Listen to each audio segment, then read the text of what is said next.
दोस्तों, आज हम आपके लिए एक ऐसी कहानी लेकर आए हैं जिसके अंदर आपको हर एक मोड़ पर अलग ही तरह के ट्विस्ट देखने को मिलेंगे।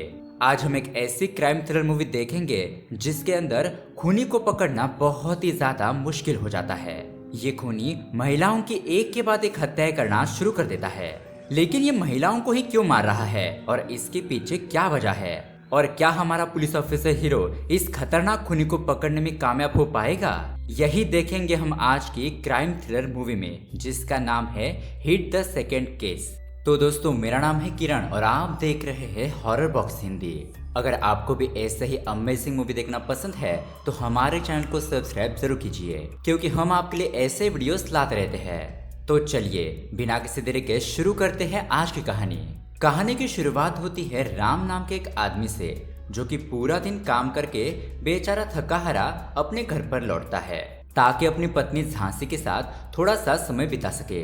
लेकिन जैसे वो अपने घर में रखी हुई अलमारी खोलता है तो उसके अंदर से एक आदमी बाहर निकलता है जो कि अंदर छुप कर बैठा हुआ था। अब ये देखकर राम के पैरों तले जमीन खिसक जाती है, क्योंकि वो समझ चुका था कि उसकी पत्नी झांसी उसे धोखा दे रही है और उसका किसी गैर मर्द के साथ अफेयर चल रहा है। अब ये बात जानने के बाद राम को बहुत ही ज्यादा बुरा लगता है। ऑफ कोर्स, किसको नहीं लगेगा। उसे बहुत ज्यादा गुस्सा आता है और वो अपनी पत्नी झांसी को घर से निकल जाने के लिए कहता है, जिस पर झांसी कहती है कि हाँ, मैं यहाँ से चली जाऊंगी, लेकिन तुम्हें मुझसे वादा करना होगा कि तुम ये बात किसी को नहीं बताओगे, वरना मेरी आगे की पूरी जिंदगी बर्बाद हो जाएगी। अब बेचारा राम झांसी को बहुत ज्यादा पसंद करता था, इसीलिए वो उसके बदनामी ना हो इसलिए किसी को कुछ नहीं बताता। लेकिन उसे क्या पता था यही उसकी सबसे बड़ी गलती बन जाएगी।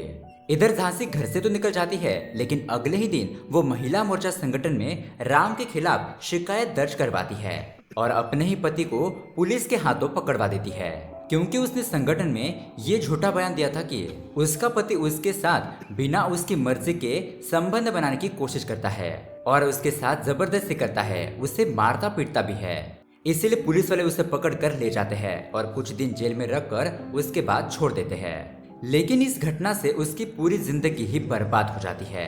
उसे नौकरी से निकाल दिया जाता है और सोसाइटी में भी उसका नाम खराब हो जाता है, यहाँ तक कि उसे कोई भी इज्जत भरी नजरों से नहीं देख रहा था। अब इस पूरी घटना से बेचारे राम को बहुत ही दुख होता है और वो शहर से दूर एक ट्री हाउस में आकर रहने लगता है। खैर, अब उसके अगले सीन में हम कृष्णा नाम के एक पुलिस ऑफिसर को देखते हैं, जो कि बीच के किनारे अपने कुत्ते के साथ घूम रहा होता है। तभी उसे डिपार्टमेंट से एक केस सॉल्व करने का काम दिया जाता है, जिसमें बीच के किनारे एक आदमी की लाश मिली होती है। कृष्णा तुरंत ही वहां पर पहुंचता है और उस जगह की इंस्पेक्शन करना शुरू कर देता है। वो उस मिली हुई लाश के बारे में पता लगवाता है ताकि उसके जान पहचान वालों को यहाँ पर बुलाया जा सके, ताकि इस लाश के बारे में जानकारी निकाल सके।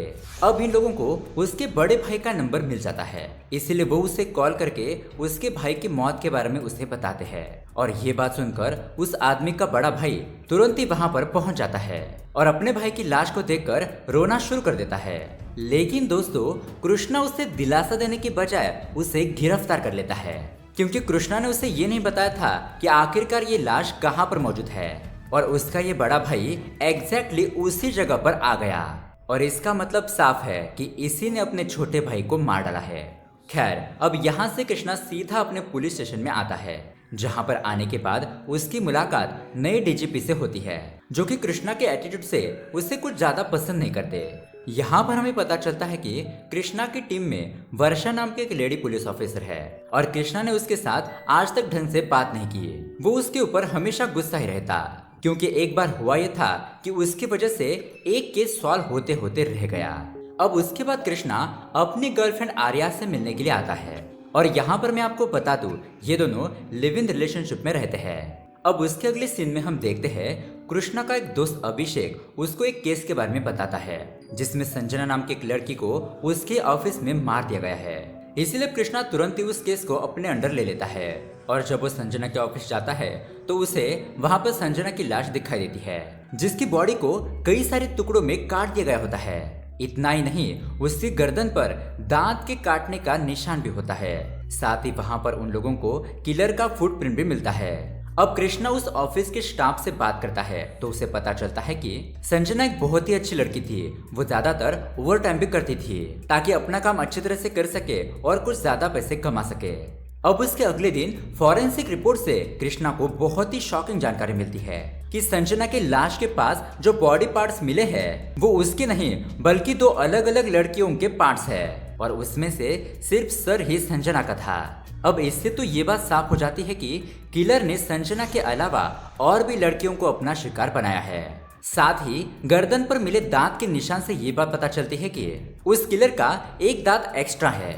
अब उसके बाद कृष्णा अपनी टीम के साथ संजना की रूममेट रजिता के पास जाता है, जिससे कृष्णा को ये बात पता चलती है कि संजना अक्सर एक क्लब में जाया करती थी, लेकिन वहां पर वो किससे मिलती थी इसके बारे में उसे कुछ भी पता नहीं था। इसलिए कृष्णा क्लब के सभी स्टाफ के जूते और उनके दांतों को चेक करता है, लेकिन उसे वहां पर एक्स्ट्रा दांत वाला कोई भी बंदा नहीं मिलता। अब उसके बाद कृष्णा संजना के गांव आकर उसके परिवार को उसकी मृत्यु की खबर सुनाता है और ये बात सुनकर संजना के पिता तो टूट ही जाते हैं। वो कृष्णा से विनती करते हैं कि कम से कम मुझे मेरी बेटी के बचे हुए पार्ट्स तो ढूंढ कर दे दो ताकि मैं उनका अंतिम संस्कार कर सकूं। अब जब कृष्णा संजना के घर को चेक कर रहा होता है तो उसे संजना के दोस्तों की ग्रुप फोटो दिखाई देती है, जिसके अंदर राघव नाम के एक लड़के का एक्स्ट्रा दांत होता है। इस वजह से कृष्णा को लगता है कि हो ना हो राघव ही वो बंदा है जिसने संजना को मारा है। इसलिए कृष्णा तुरंत ही राघव के घर पर जाता है, लेकिन वहां पर उसे राघव तो नहीं मिलता, लेकिन उसके जूते जरूर मिल जाते हैं और कृष्णा उन जूतों को तुरंत ही फॉरेंसिक लैब भेज देता है।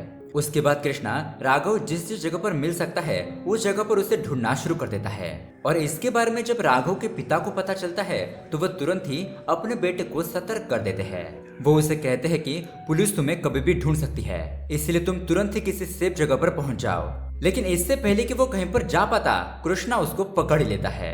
यहाँ पर इन दोनों के बीच काफी भागा दौड़ी होती है, लेकिन आखिरकार कृष्णा राघव को पकड़कर पुलिस स्टेशन लेकर ही आता है, जहाँ पर वो सबसे पहले उसे पूछता है कि जब संजना की मौत हुई थी तब तुम कहाँ पर थे, जल्दी बताओ वरना तुम्हारा बुरा हाल होगा।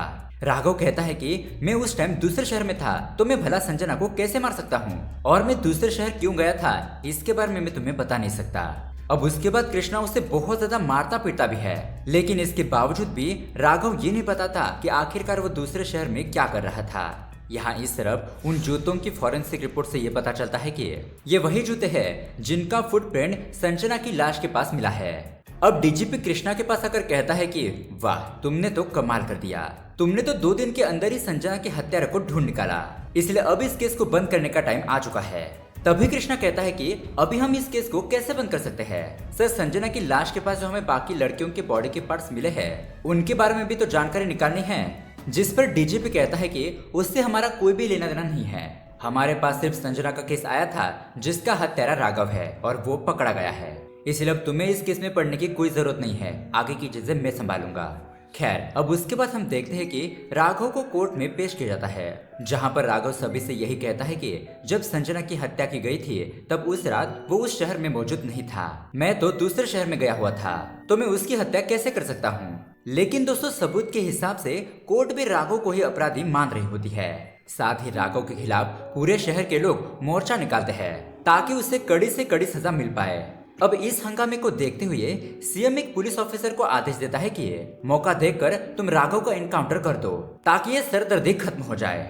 अब उसी रात को कोई अनजान बंदा कृष्णा को एक वीडियो का लिंक सेंड करता है जो कि एक ब्लॉग का वीडियो होता है और उस वीडियो को दूसरे शहर से रिकॉर्ड किया गया था। उस ब्लॉग के वीडियो के बैकग्राउंड में राघव साफ साफ दिखाई दे रहा है जो कि किसी लड़की के साथ होता है और ये देखकर कृष्णा तो हैरानी हो जाता है और तब जाकर कृष्णा को समझ में आता है कि राघव असली किलर नहीं है और राघव ये जो नहीं बता रहा था कि वो दूसरे शहर क्यों गया था तो उसका कारण था वो लड़की, क्योंकि राघव शादीशुदा है लेकिन दूसरे शहर में उसकी गर्लफ्रेंड भी है। मतलब देख रहे हो दोस्तों मार्केट में क्या क्या चल रहा है। खैर अब उसके कुछ टाइम बाद कृष्णा को ये बात पता चलती है कि कुछ पुलिस वाले राघव का एनकाउंटर करने के लिए उसे अपने साथ लेकर गए हैं। इसलिए कृष्णा तुरंत ही अपने एक साथी के जरिए ये न्यूज लीक करवा देता है कि राघव का एनकाउंटर करने का आदेश मिला है, लेकिन ये किसने किया इसका पता लगाने की कोशिश की जा रही है। अब ये न्यूज देखकर सीएम तो परेशान हो जाता है और तुरंत ही राघव का एनकाउंटर रुकवा देता है क्योंकि कहीं वो खुद इसमें न फंस जाए। अब उसके बाद राघव को फिर से जेल के अंदर डाल दिया जाता है, लेकिन वहां आने के बाद राघव खुद को फांसी लगाकर अपनी जान दे देता है और इस वजह से पूरे शहर के लोग खुश हो जाते हैं कि अच्छा ही हुआ राघव मारा गया। लेकिन यहाँ पर कृष्णा को बहुत ज्यादा बुरा लगता है कि उसकी वजह से बेचारे राघव ने अपनी जान दे दी, जबकि वो किलर है ही नहीं और असली किलर तो अभी भी खुलेआम घूम रहा है। अब उसके अगले सीन में कृष्णा को उसकी गाड़ी पर रचिता की फोटो दिखाई देती है जिस पर मार्क बनाया गया था, यानी कि ये फोटो किलर ने ही यहाँ पर रखी होगी। यानी कि किलर ये बताना चाहता है कि अगला शिकार रचिता होने वाली है। इसलिए अब कृष्णा तुरंत ही रचिता के घर पर पहुंच जाता है। यहाँ पर वो लकीली सुरक्षित होती है और उसके साथ उसका बॉयफ्रेंड कुमार भी होता है। इसलिए कृष्णा उसके बॉयफ्रेंड से कहता है कि कुछ दिन तुम रचिता के साथ ही रहो क्योंकि इसकी जान को खतरा है। अब ये बात सुनकर वो दोनों ही घबरा जाते हैं और कृष्णा उन्हें ज्यादा टेंशन ना लेने के लिए कहकर वहां से चला जाता है।